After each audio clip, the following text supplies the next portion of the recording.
എല്ലാവർക്കും നമസ്കാരം. കഴിഞ്ഞ കടുവാ ദിനത്തിൽ കടുവയുടെ ചരിത്രവുമായി ഞാൻ എത്തിയിരുന്നു.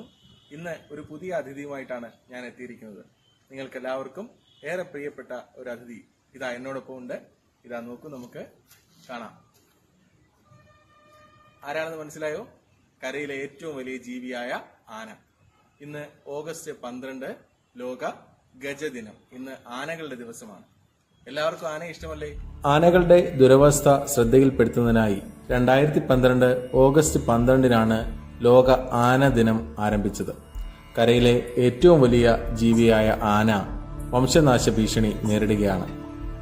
ആവാസ കേന്ദ്രങ്ങളുടെ നാശവും ആനക്കൊമ്പിനായി വേട്ടയാടലും മനുഷ്യന്റെ ചൂഷണവും കടന്നുകയറ്റങ്ങളും ഒക്കെ ആനയുടെ ജീവന് ഭീഷണി ഉയർത്തുന്നു. നമ്മുടെ നാട്ടിൽ ട്രെയിൻ തട്ടിയും കൃഷിയിടങ്ങൾക്ക് ചുറ്റുമുള്ള വൈദ്യുതി വേലിയിൽ നിന്നും ഷോക്കേറ്റും മരണമടയുന്ന കാട്ടാനകൾ ഒട്ടേറെയാണ്. അടുത്തയിടെ ഗർഭിണിയായ ഒരു കാട്ടാനയ്ക്ക് കൈതച്ചക്കയിൽ പടക്കം വെച്ച് നൽകി വായ തകർന്ന് അതിന് ഭക്ഷണം കഴിക്കാനാകാതെ മരിച്ച സംഭവം നമ്മളിൽ ഓരോരുത്തരുടെയും ഏതൊരു മൃഗസ്നേഹിയുടെയും മനസ്സിലും മാറാത്ത നൊമ്പരമാണ്. കാട്ടിലേക്ക് വലിച്ചെറിയപ്പെടുന്ന പ്ലാസ്റ്റിക് മാലിന്യങ്ങൾ ഭക്ഷണമാക്കി ഗുരുതരമായ ആരോഗ്യ പ്രശ്നങ്ങൾ മൂലവും ഒട്ടനവധി കാട്ടാനകളാണ് മരിക്കുന്നത്. ലോകത്തിൽ 3 തരത്തിൽ ആനകളാണ് ഇന്നുള്ളത്. ഏഷ്യൻ ആനയും 2 തരം ആഫ്രിക്കൻ ആനയും. ഏഷ്യൻ ആനകൾ പ്രധാനമായും 4 തരത്തിലാണ് ഉള്ളത്. ശ്രീലങ്കൻ ആന, ഇന്ത്യൻ ആന, സുമാത്രൻ ഏഷ്യൻ ആന, ബോർണിയോ പിഗ്മി ആന എന്നിവയാണ് പ്രധാന ഏഷ്യൻ ആനകൾ. ലോകത്തിലെ ഏറ്റവും വലിയ ആനകൾ ആഫ്രിക്കൻ സാവന്ന ആനകളും ഏറ്റവും വലിപ്പം കുറഞ്ഞ ആനകൾ ഏഷ്യൻ ആനയിൽപ്പെട്ട സുമാത്രൻ ആനകളുമാണ്. മനുഷ്യരെ പോലെ തന്നെ ആനകൾക്കും സങ്കീർണമായ വികാരങ്ങളും ബുദ്ധിയും ലക്ഷ്യവുമുണ്ട്. ആനയ്ക്ക് പൊതുവെ കാഴ്ചശക്തി കുറവാണ്, പക്ഷേ നല്ല ശ്രവണശേഷിയുമുണ്ട്.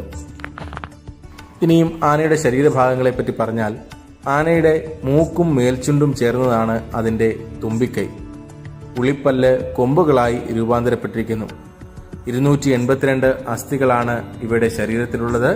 ഒരു വശത്തെ കാലുകൾ ഒരേ സമയം മുമ്പോട്ട് വെച്ച് നടക്കാനുള്ള പ്രത്യേകത മറ്റ് ജീവികളിൽ നിന്നും ആനയെ വ്യത്യസ്തമാക്കുന്നു. ആനകളുടെ മുൻകാലുകളെ നട എന്നും പിൻകാലുകളെ അമരം എന്നുമാണ് അറിയപ്പെടുക. പൂർണ്ണ വളർച്ചയെത്തിയ ഒരാന ദിവസം 400 കിലോഗ്രാം വരെ ആഹാരവും ശരാശരി 150 ലിറ്റർ വരെ വെള്ളവും അകത്താക്കാറുണ്ട്. കണ്ണുകൾക്ക് താഴെയായി കാണപ്പെടുന്ന മദഗ്രന്ഥി വീർത്തു വരുമ്പോഴാണ് ഇവയ്ക്ക് മദമിളകുക. കാട്ടാനകൾ കൂട്ടത്തോടെയാണ് വിഹരിക്കുക. 30 വരെ ആനകൾ ഈ കൂട്ടത്തിലുണ്ടാകും. ഒറ്റയ്ക്ക് നടക്കുന്ന ആനകളെ ഒറ്റയാൻ എന്ന് അറിയപ്പെടുന്നു. മറ്റ് ആനകളെക്കാൾ ആക്രമണകാരികളാണ് ഇവ. മണിക്കൂറിൽ 40 കിലോമീറ്റർ വരെ വേഗത്തിൽ ആനകൾക്ക് ഓടാൻ കഴിയും.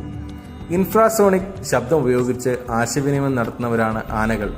മനുഷ്യർക്ക് കേൾക്കാൻ കഴിയാത്ത ശബ്ദതരംഗങ്ങൾ ഇവർക്ക് കേൾക്കാൻ കഴിയും. മണം പിടിക്കാനുള്ള പ്രത്യേക കഴിവ് ആനകൾക്കുണ്ട്. ഒരു പ്രത്യേക മണം വർഷങ്ങളോളം ഓർത്തുവെക്കാനുള്ള കഴിവും ആനകൾക്കുണ്ട്. ശരാശരി 70 വർഷം വരെയാണ് ആനകളുടെ ജീവിത കാലഘട്ടം.